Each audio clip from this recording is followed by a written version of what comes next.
लेकिन व्यूवर्स, आज का जो हमारा चैप्टर है वो क्लास 9 का है, जिसमें हम हयाती ज़िंदगी पढ़ेंगे। किसके बारे में? तो आज के हमारे शायर हैं इस्माइल मेरठी, जो 1844 में पैदा हुए हैं और 1917 में इनकी वफ़ात हुई है।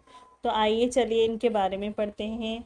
मोहम्मद इस्माइल नाम, इस्माइल तखल्लुस था, यानी कि इनका नाम मोहम्मद इस्माइल था, लेकिन ये एज अ तखल्लुस इस्माइल ही इस्तेमाल किया करते थे।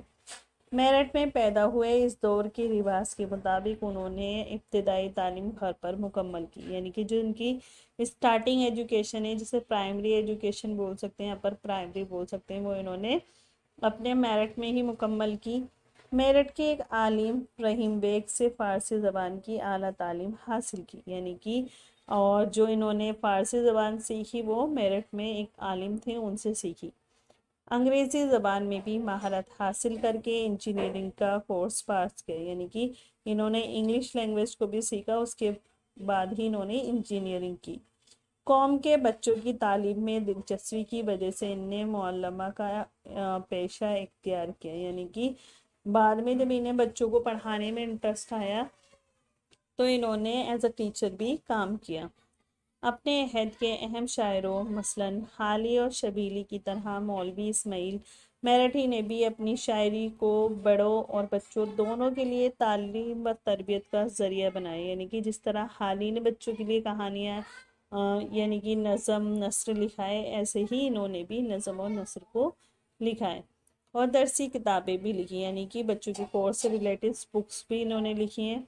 इन्होंने सादा और सलील ज़बान में उर्दू सिखाने के साथ साथ इन किताबों में अखलाकी मौज़ूआत को इस खूबी से शामिल किया कि पढ़ने वाले तालीम के साथ साथ तरबियत के ज़ेवर से भी आरास्ता हो सकें, यानी कि इन्होंने जो बुक्स लिखी बच्चों की दरसी किताबों मतलब उनकी जो सिलेबस है उससे रिलेटेड, उसमें इन्होंने मॉरल एजुकेशन का भी एक पार्ट इन्वॉल्व किया, जिससे बच्चों को सिर्फ एजुकेशन ना मिले बल्कि उनकी तरबियत भी हो, सिर्फ तालीम तक महदूद ना रहे।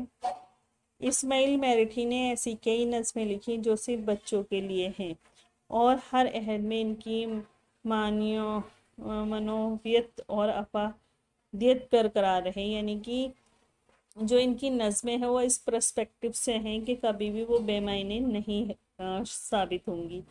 इस्माइल मेरठी का कलाम कुल्लियात इस्माइल के नाम से शाया हो चुका है, यानी कि जो इनका कलाम है, कलाम मतलब इनका जो पूरी एक कलेक्शन है वो कुल्लियत इस्माइल के नाम से आपको मिल जाएगी, जिसमें आप इनके बारे में, इनके कलाम के बारे में, कौन सी इनकी नज़्में हैं, कौन सी इनकी नसर है, क्या क्या इन्होंने लिखा है, क्या नहीं लिखा है, वो सब आपको पढ़ने के लिए मिल जाएगा। आई होप आपको इनका हयाती ज़िंदगी समझ में आया होगा। अगर नहीं आया है तो आप मुझे कमेंट सेक्शन में बता सकते हैं। इंशाअल्लाह मैं अगली वीडियो में इनकी जो नज़्म है उसके साथ आपको मिलूँगी।